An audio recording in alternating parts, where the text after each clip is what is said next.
See it on YouTube, but I just want to maybe you can. Sorry, just give it a second here. It's lagging.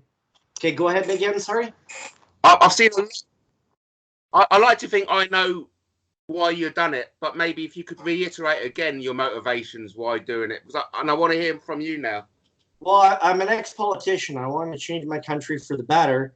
We started the Republic Party of Canada, and we grew so fast that we threatened, I guess, the powers to be. And apparently, we were too extreme, so they shut us off Facebook. They killed 38 Facebook accounts as well as a whole bunch of pages and groups that we had overnight. And our extremist was is that we wanted it set up so we could actually vote for a leader, because you can't do that in Canada. All you can do is vote for your local representative. And we wanted to be able to set it up so we could actually vote on laws to hold government to account. And when they shut us down, we realized with Facebook interfering in other countries' elections that we couldn't trust them anymore. We already knew they were a bunch of shitheads, but the fact that they were interfering in other politics. So we started up. It started off as the Underground, and we slowly became Canund Social Network. Registered. We couldn't register at the Underground, and I kept being asked if I had any drugs too. So it was kind of. We went to the domain name like Facebook and the rest of the social networks, and that worked better, eh? And since then, I haven't had anyone ask me if I was going to sell them drugs. Just silly people. I've never dealt drugs, I never deal with them, but at the same time, because the name of the Underground, people don't understand it. So it makes it interesting. But, yeah, I'm going to pretty that echo there. Carry on. It's interesting that that you were into politics, because I was similar, and so it seems as though you've been forced into what you've done. Yeah, but it works though. Without communications, you can't run a party and reach the people. And believe it or not, Facebook reaches about 90% of the people here in Canada. The only people that it doesn't really reach are kids under the age of kids under the age of 10, and seniors that still haven't figured Facebook out yet. So that's kind of the 10% that's not there yet. Oh, fascinating! It really is. So, you've been doing this for 6 months now. Can you tell us? Has it been about 9 since October? So. It's interesting because we went from month to month worrying whether we're going to afford the server the next month and figuring stuff out. We got the wrong server. Sometimes we had to switch. And then we ended up renting a server for 6 months. And then we're just coming off that. And then we're going to a server for a year. And our company keeps growing. We became incorporated on April 15th. And we have shares in stock for people to buy. I mean, $50 US per share. We are keeping the company private, not public, for a couple of reasons. One of the reasons is this way someone can't just come and buy out the company from us like they've done with previous ones. And so we have the ability to stay in charge, and we don't have it ending up in our enemy hands. Also, too, is that our servers and our domains are held, like our domain is held in Germany, and Canada and the US can't access it. So even if they wanted to, they can't get to it. And our servers are hidden. They're pinged and changed different each day on server node. So you'll have a moment where the website will show up a little slow, and that's when it's just switching. And it's done like that on purpose because we want to make sure, because we're providing freedom of speech, nobody was going to take us down and take that precaution. That's brilliant. And of course, and I really love that about what you're doing. You're making it an integral part of your business model to make sure you're never taken down, which I think is so important, doing what you're doing. And so, has it been more of a challenge for you, or has it been easier or harder for you over the last, since you're doing what you're doing? The hardest part is, out of anything, is convincing people to come join. They get so stuck in their ways Unless they're pretty much being extremely banned off Facebook, or they're actually awake, because I've seen a lot of people, they'll sit there, oh, I'm awake, but then as soon as something else, another plan comes along, they follow blindly. And so they're not awake, they're just in the beginning stage. People go through like 5 different stages when they're waking up. And what you're seeing is normal for someone who's in the beginning stages. They'll say, oh, I'm awake, and they're angry, they're frustrated, and they're pissed. They want to attack something. Someone else comes along and offers them hope, and they follow blindly until that is no longer an option. And then they'll do that for a few years until you get to the point where you realize the only person you can rely on is yourself. Because we can't rely on these governments and these shitheads to make change, right? They don't know how to do it themselves. And if you actually get an honest politician, they'll tell you that. We have no idea what we're doing. We're just doing the best we can with what we have. Or we'll try to sell you out and listen to the globalists, that one too. But they don't usually admit that one. Oh, did it just... Oh, there we go. No, I think what you're doing is so important, and you appreciate how important it is what you're doing, of course.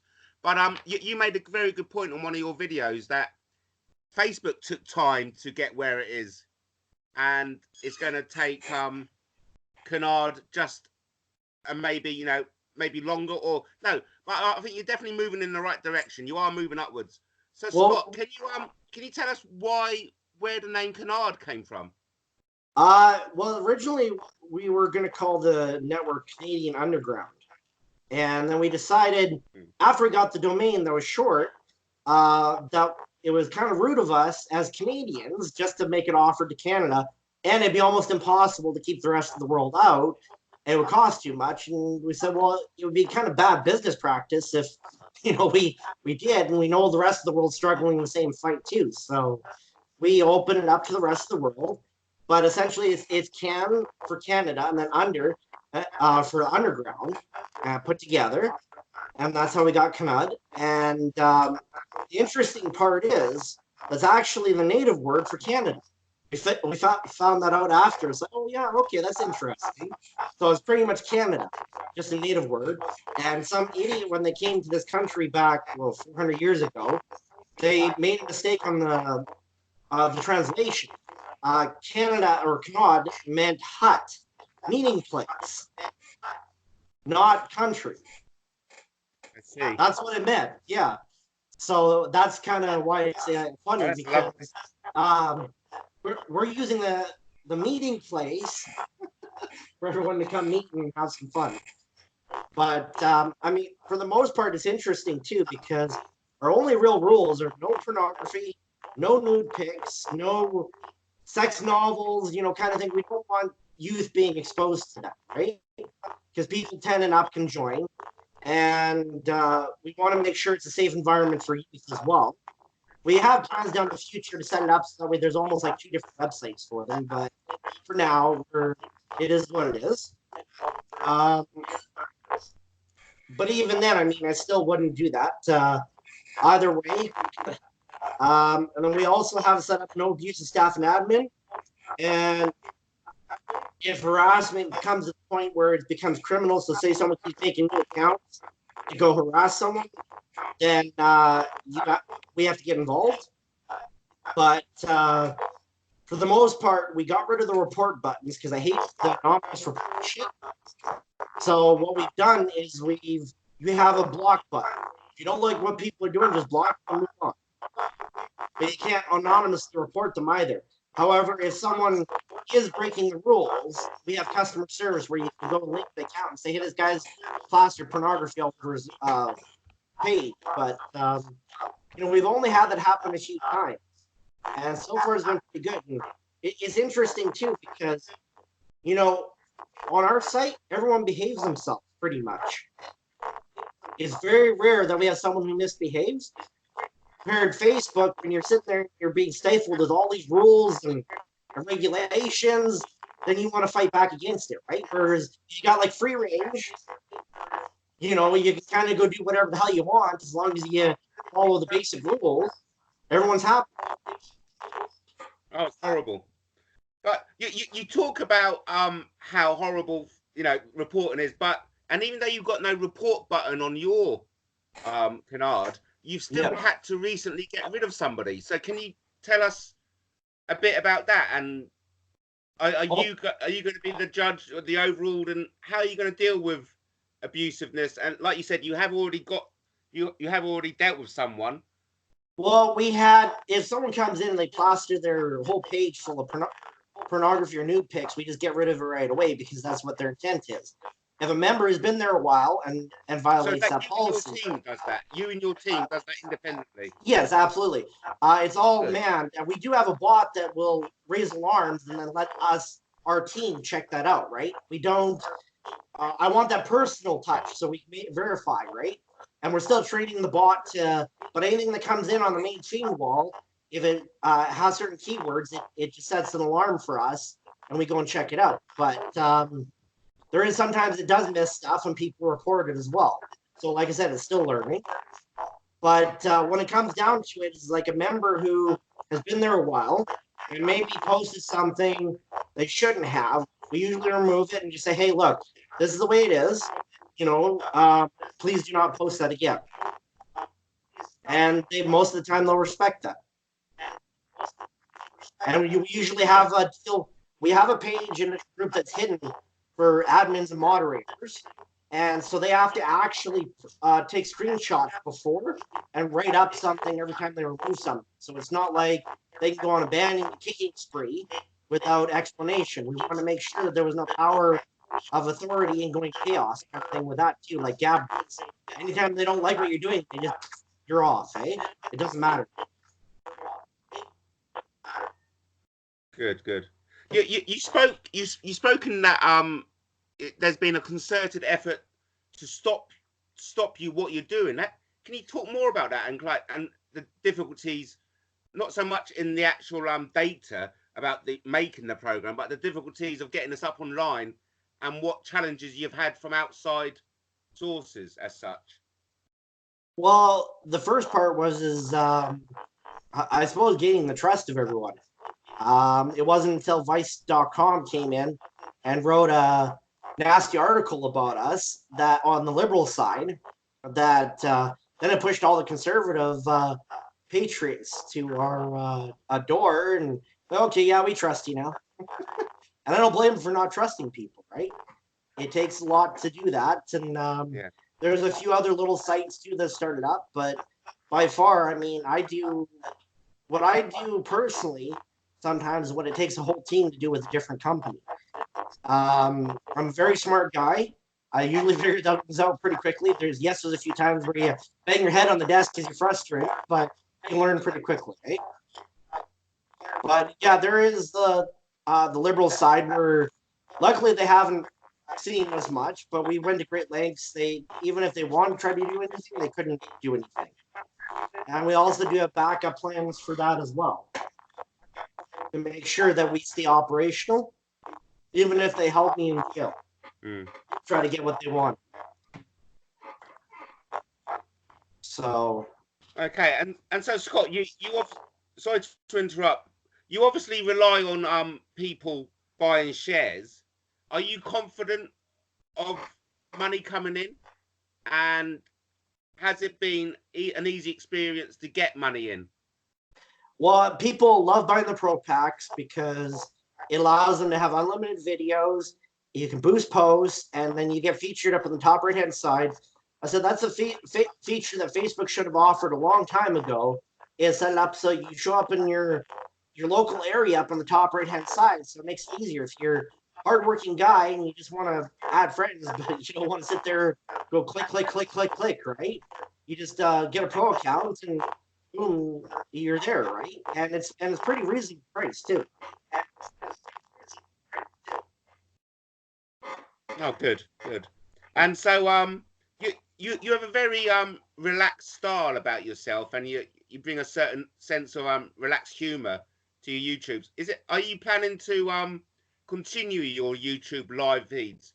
Because what I love about watching you online is that you're so transparent, and you answer every question. There's no areas that you are keeping private, and I find that so refreshing. So is that something you plan to do to carry on, being the face of Canund and giving us information via you and the camera? No, absolutely. Unless I can find a really beautiful blonde hair blue chick, that can replace me, I'm happy to stay here.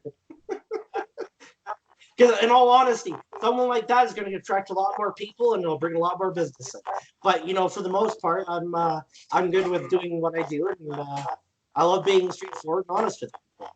It actually, I think, irritates people, makes them feel guilty about what they're like. It's just like, there's something up with this guy. He's too honest. Like, he's straightforward, but I've always went off that principle, right? And so you spoke about your past in politics, but it takes a certain businessman or someone with organizational leadership skills. So what have you achieved, and what is your experience to be the CAO of such a big and a big operation like this? What other experience have you got other than just your experience in politics to do this? Well, I've been doing website development for the last 5 years. I did construction for about a decade, and then my knees gave up. So I got stuck on disability. So that's why I went to building websites, so I didn't have to be on disability. And so I went from building physical buildings, like, when I'm in, to actually building digital. And it was the first website I ever built was classified. But after 2 years, it wasn't making enough money, and we just decided it wasn't worth it. So we shut it down, and then we went on to something else. But I did enjoy building that the first time, and there was a lot of times where you stripped the site and boom, went down, and headbanging, trying to figure it out, and it's just like, man. But all that experience, led me up to where I'm at now, and it was a lot easier to do this. There's no way I would have been able to do this if it wasn't for that, right? So, echo here. Try that. You've got you say you got a team. I don't know how many, maybe 5 to 10. What kind of company do you run? So how many? We got about 6 people. Yeah. Oh, brilliant! So, what kind of company do you run? What kind of your ethos in your company? Well, we have 4 directors, and then we have a couple secretaries, and they kind of do what they can in their spare time to help, because the majority of the people right now are either putting money into the site to help keep it going. Well, it was at first. Now we're actually getting stable, which is nice. And we've been stable for the last 3 months now. So we don't have to rely on investment, but the more investment we have, the faster we get those paid for servers, our own servers, right? But to actually stay functional, we've been able to do that now off the Pro Packs for the last 3 months. That's what's paid for the server for the next year. And then advertising too. We do have some people who couldn't be bothered with recruiting or anything like that, or bringing their friends in. They just want to advertise, so they pay for advertising credit. Wow. Okay. Here, let me turn this down, get less echo. So essentially what we're doing is we're trying to set it up so that way we're eventually going to get a rewards program going for Canund, and it's just a matter of coding it in the right way. We are in test setup where we're trying to do that, and yeah. Anyways, that echo's getting irritating. So we have. There we go. I'll cut that off. Just give it a second. So we're doing the rewards program there. Sorry to interrupt, Scott. The thing is, I'm having such a bad time hearing you at this end. We may have to cut it down short. But before we do go, I mean, I know your volume's coming through loud and clear. Something I'm looking forward to do is getting as much points, 6,000 points, to become a pro member of Canund. Yeah. Can you talk a bit about earning the points? Because you have, and you've done a great job in your YouTube videos. But again, how long would it take me to earn 6,000 points? And is it worth doing so? I'm sure it is. That's only bringing 60 people.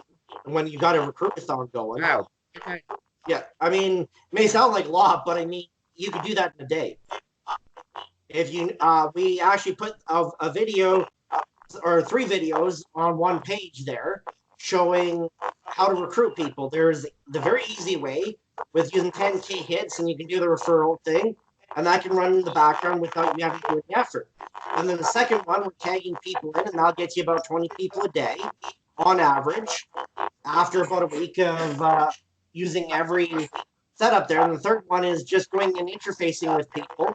So if you do all 3, you should be grabbing that 60 people a day or more easily. Oh, brilliant. Okay. Well, look, Scott, it's been the next time maybe we can do a Skype on my mobile, because it's been such a difficult experience listening to you like this. Yeah, it is. That's my computer. Well, before I go, I do want to mention that we are about the full rewards program there, is we're putting that in. The idea is to set it up so that we, instead of paying big corporations that are already rich enough for advertising, which doesn't work very well, I'd much rather reward the people for going in and actually doing stuff and helping out. Okay. Yeah.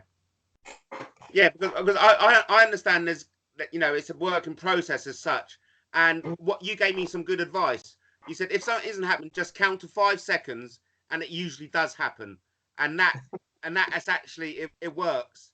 And but because it's such a young growing movement in as such, can we call it a movement? I don't know. Maybe we can.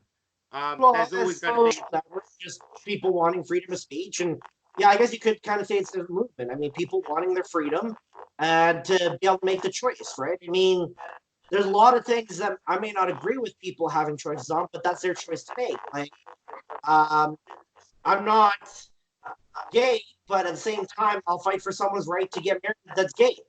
You know what I'm saying? Like, it could be their choice, not the government who gets involved, right? So, or a lot of different things. I'm the type of person where I'll sit there and stand for your rights. Freedom of speech is the thing that they're stifling. But the thing is, Scott, it's getting to a stage where, of course, freedom of speech is important to all of us, but it's getting to the stage that you may be the only person on the internet who's going to give this to us. And that's what makes you such an important player in all this. But wow, I mean, it's down to people like yourself now, Scott, taking control into your own hands and saying, no, enough's enough. Freedom of speech starts here. So, and that's why, I mean, I really want to push you as much as I can now. I've got a few blog websites, and I get maybe 1,000 hits a month, and so I'm certainly going to promote you all I can now, because, like you said, it's freedom of speech is important. But it's more than important, isn't it? It's crikey, it's a way of life. It's a necessity in life. Well, absolutely. And I was actually thinking about that for a couple different articles you could write on that. One, it could be man faces tyranny in Canada against Justin Shithead, or whatever, right? Justin Trudeau. Can't say shithead, but then freedom of speech versus Mark Zuckerberg. Yeah. The two titans go off or something for headlines. I used to do news as well. We have a news site as well. But I've been so busy I can't get to it lately. So either way, it would be interesting from third party, but send me those links and we'll make sure that they get shared around. And you get a lot more than 1,000 people a month, that's for sure. Exactly, Scott. You are going to attract more and more people now. It's just going to grow.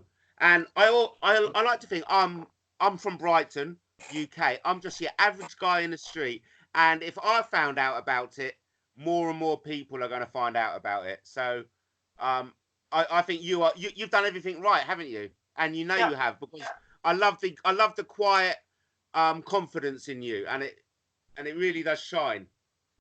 Oh yeah, there's no panic here. yeah, and well, and your sweet laugh is contagious, and it touches everyone's heart. No, it makes it quite interesting for sure with everything going on. So, but no, we just saw that we needed something better, and we made it. And now it comes down to is everyone joined Canund and deleted their account on Facebook. That's the best way to rebel without having to fire a shot. If they lose everyone, then they're done. It's as simple as that. They don't realize that without the people, they're screwed.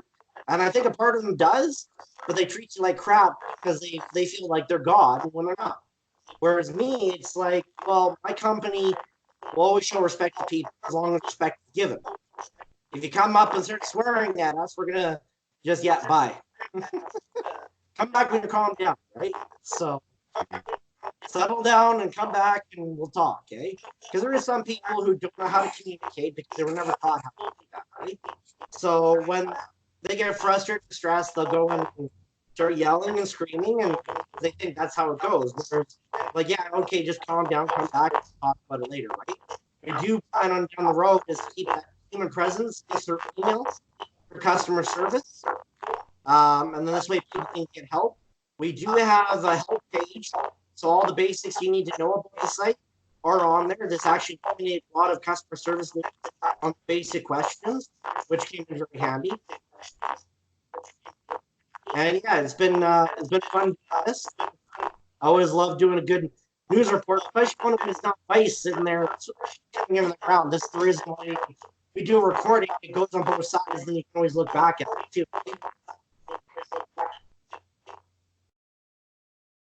Well, I mean, okay, I'll be honest. I didn't. Yeah, I know your listeners heard all that, but I didn't because my computer was jarbled. But from the impression I get from looking at Canund, you've thought of everything. You have, Scott. You've not only that you haven't copied Facebook, but you've just seemed to be improved upon it exponentially and brought everything into one place. And so, is there anything other than the freedom of speech and the no report button? What features has Canund got that Facebook hasn't? The pro pack option. We don't sell people's information, and we don't have any plans to. We actually have plans to avoid that. Great side about being a Canadian company is it prohibits us from doing that, which is great. I believe people's privacy is their own. Everything you say in Messenger is 100% private.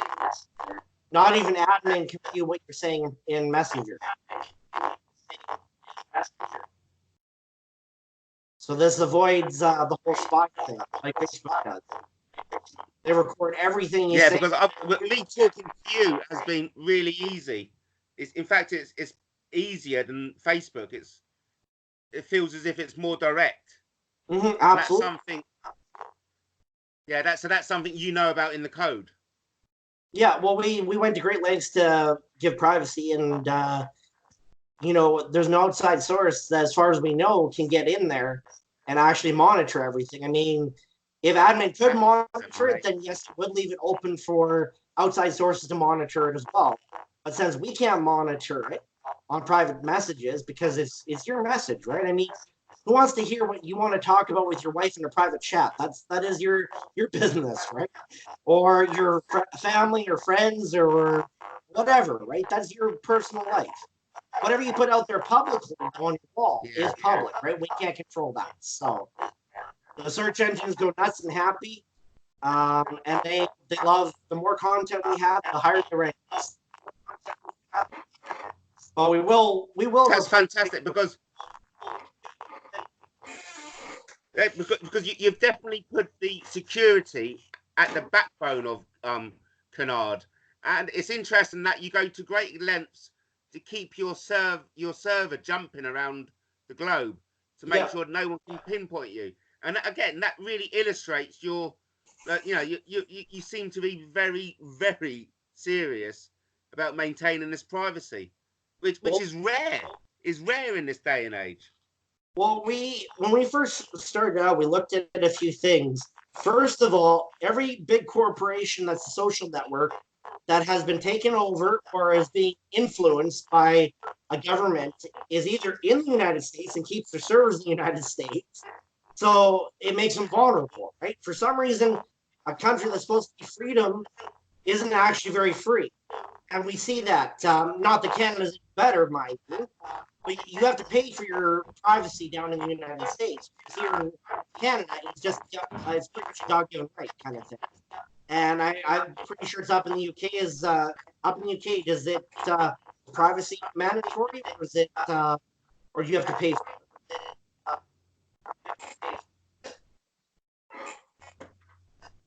I'm not sure if you heard that or not. Do you have to pay for privacy up in the United Kingdom? In the UK? Well,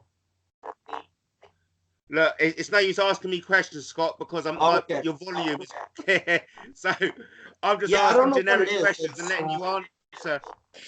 Sorry, 1 second here. Let me. Okay, there we go. Is that better? Can you hear me better now? Well, no, it's actually there's no problem at your end. It's my laptop that the sound is coming out.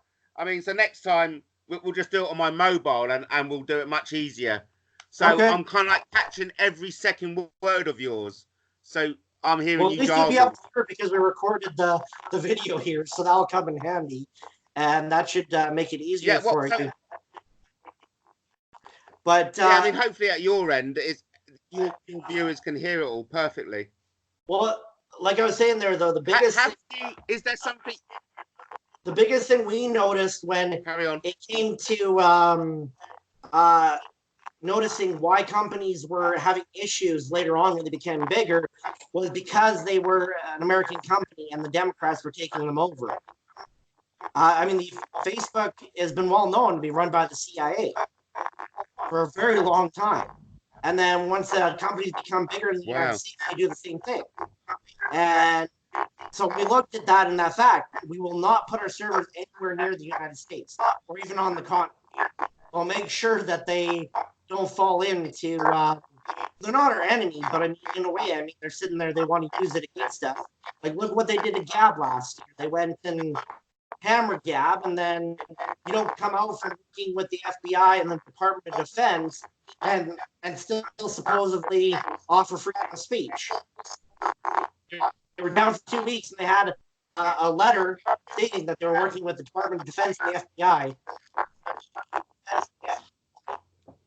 So you don't come out of that unscathed, right? So eventually we'll have to deal with the whole anti-DDoS, and we also got some big newspaper newspaper guys on, some people that have about 40 million listeners around the world. So once that hits, then we'll get popular very quickly. I'm hoping within 3 years, 3 to 5 years, Facebook will no longer have to be around. And that includes Instagram, WhatsApp, and the rest of them too, because they're all owned by Facebook. Wow. Yeah, it's not. Yeah, it's shocking, isn't it? So, do you think, say, Facebook is a CIA cover as such? Are you open to these conspiracies? I try not to follow too many conspiracies, but I do know the fact that our information all over Facebook and a lot of the big social media companies does all get recorded by the NSA. They've admitted that, right? So it has nothing to do with conspiracy. It's just someone's recording everything you do, right? So they're spending your tax dollars recording you and on your own soil when it comes to the United States. It's interesting. It's the country was there to actually benefit the people, or the government, I should say. Then you wouldn't actually have it where they have to go record and monitor it. Yeah. No, because I was getting to a stage where I was thinking, well, okay, then this is the price of social media. I have to give away my privacy. Okay, I'll do it. But actually, then you come along and you go, no, it's really easy to maintain privacy, and it's and we're going to provide it for you free of charge. And then it's making me think, God, actually, yeah, there is a viable choice. Why am I giving away my privacy for nothing? And it's not so much for money for nothing, giving away it at all. But well, they sell your. So you are changing perspectives back to what it should have been in the first place. Yeah. Well, they're selling your information to about $12 to $15 an account. So say on average about $15 an account they get each year for every active account. So that's why he's a billionaire. That's 15 billion a year just by selling your information to certain big companies that will do anything for the data. Whereas personally, that's your information, and it's your right to not be sold. And I think by keeping that model, it'll actually do better for us. I mean, you can advertise without having to be bombarded, and there is future plans to have it set up so that way, if you already have that product, you can actually market, okay, I have this, so you aren't being bombarded by the same ads all the time either. I think that would do better for targeting adding than, I mean, once you get that stupid Grammarly, you still see it all over YouTube all the time, and it's not like there's an option saying, I have the product, do not let me see that commercial again. Or I don't want to see that commercial again, leave it alone, right? So I think that would make a huge difference for it as well, because these companies are pretty much reselling the same product to the same person that already bought it. So you see the issue, right? Whereas if we can do it set up so that way the marketing is changed a little bit more to cater to the people, it's like, okay, well, yes, okay, I got to see ads. That's how we pay for it. But at the same time, I have that product, and I don't want to see that. So you can click. We'll eventually set it up so you can click on a button. Okay, I have this product. I don't have that product, and then that way you don't get bombarded by the same ads that you've already invested a lot in their product, right? And then that way the system won't bug you again with that specific product. I think that would make a huge difference for advertising. Of course, of course. I mean, obviously, Zuckerberg is a rich man from what he's doing, but there's also scope for you to become a very rich man by what you're doing, but selling a different type model. Is that so? Is money a motivation for you in the long term? Because obviously you have to pay bills.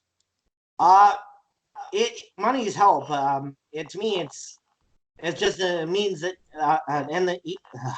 sorry, it's just an end that meets the means. Like in other words, it doesn't. To me, money's worthless. It helps pay the bills and stuff like that. Otherwise, I couldn't care about it. To me, what motivates me is helping others.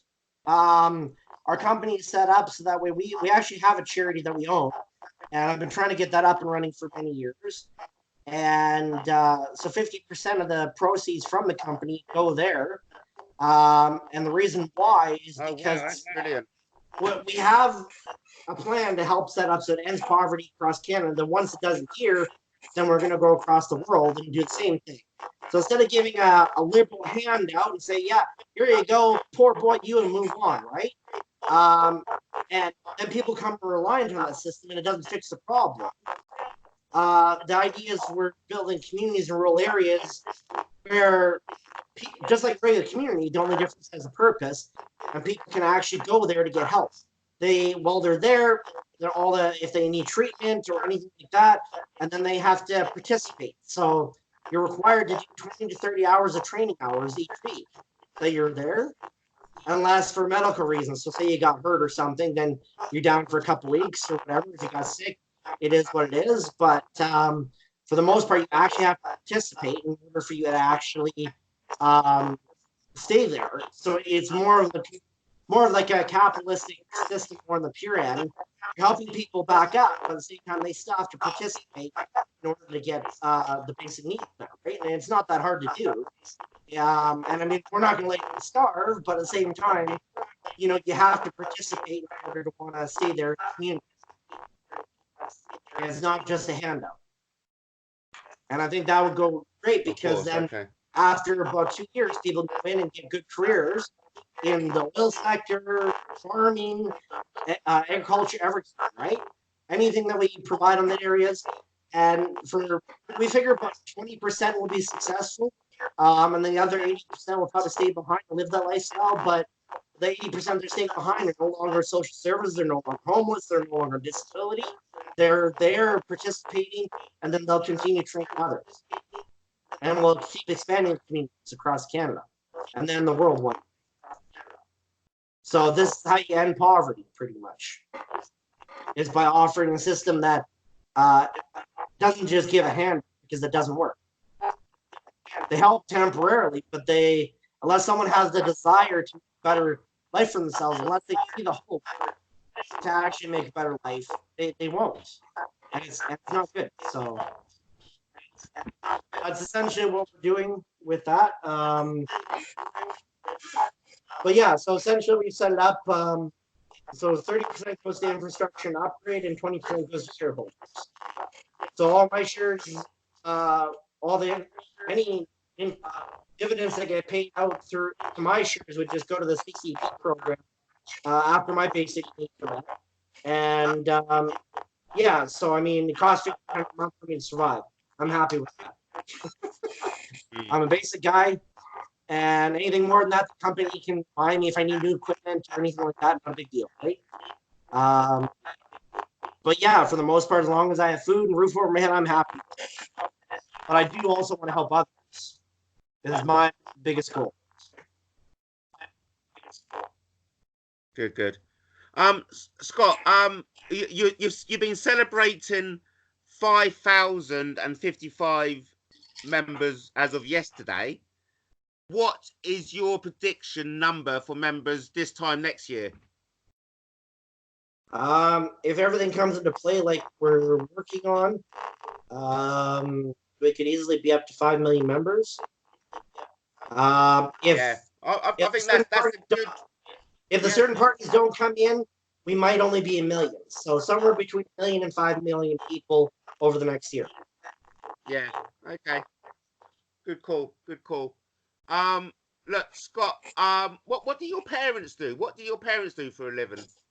I'm just trying to get an idea of what molded you. That's what I'm trying to ask. My mother is retired, and my stepdad did construction. He did professional painting for a living. I think he still does it, even though he's retired. You never really kind of get away from it. You get bored and like, okay, I'll take a few. Retirement usually for most people is, okay, I'll take a few small contracts here and there, or, not like, full time, but it just keeps you busy and keeps your mind sane, right? Because the moment you actually retire and sit on the couch, that's when your body starts to dwindle away really quick. And your mind too, right? So it's always good to kind of keep physically active. Where do you think you get your drive from? Where do you think you get? Well, mainly just growing up in poverty and wanting to see a change for the rest of the world, not just myself or my kids or my family, right? So I want to make sure that my grandkids can grow up in a world where they don't know poverty anymore. Not the way we know it. Yeah. Well, look, Scott, we're gonna have to tie it up now. I think. Can we do some more? Can we do some more stuff like this? Yeah, no, that would absolutely be great. And as soon as you finish the articles there, by all means, send them to me, and we'll go through them, and then we'll share them around. Oh, that's wonderful news. Yeah, I mean, I'm really looking forward to you talk about like pro members and people. I've forgotten the terminology you use, but you welcome like founded members. That was it, founded members. Can you tell us a bit about founded members and what that all means, just before we close up? Well, pretty much anyone within the first 50,000 members are people, the ones that are going to help build it. But the first 600 took us 6 months almost to get. Not quite. It was about 3 or 4 months, but still, it seemed like forever. Like we were getting a few drizzle every day, and then, but to get a solid first 600 members, like to stick around and help you, was almost about 5-6 months. Then, boom, it just went nuts. Right? You have a lot of people too that make accounts, and the only time you see them was when they get banned off Facebook. So you'll see them pretty much. They'll be gone for a couple weeks, and then when Facebook goes on the banning spree, then you'll see them for another month again. So it makes it quite interesting. But no, there is a lot of people that are helping build this for sure. Absolutely. I mean, I got told by John Wahona, and I'm going to tell people now. And this is, and I just want to tell you, I love using Canard. It really is a pleasure to use. I love the layout. I love the ease. I actually think it's better than Facebook. It is. It is Mhm. better than Facebook because it gives you independence and freedom of speech. Oh look, look. Can you? Do you want to say anything before we go? Because I've really enjoyed meeting you and looking forward to doing it again. But last word to you, Scott. Well, I just want to say to everyone there that if we do put this up on YouTube, we probably should. If I can get that off Skype here. Just yeah, no, keep working with us. Thank you to all the members who have made this possible, and God bless everyone. Yeah, God bless. And of course, oh yeah, I was just going to say Happy Independence Day, but you don't celebrate in Canada. That shows how Well, we celebrate Canada Day, but we didn't fight for our freedom. It's actually a really bad joke, is what it is. And we still don't have our freedom. It was a few papers signed, and because the Queen didn't want to pay out royalties to the Aboriginals anymore, is pretty much the gist of it. And that was, yeah, she signed the Freedom of Charter of Rights back in '84, and we needed something different because it only included half the provinces at the time, and so after that, then it included the whole Canada. For almost over 100 years, Aboriginals were not allowed to leave the reserves, and Hutterites weren't allowed to buy land in Alberta. So that's why those had to be put in place so people could actually have rights. And now, Junior it was Senior who put it in. Now Junior is kind of throwing it out the window. So it makes it interesting. oh, brilliant, brilliant. Yeah. Well, I really the next time we talk, I really want to explore your political past and experiences. That's something I'm maybe I want to want to find out everything about you now, Scott. You're such an intriguing fellow. I'm really looking forward to drilling in deep and Yeah. knowing what makes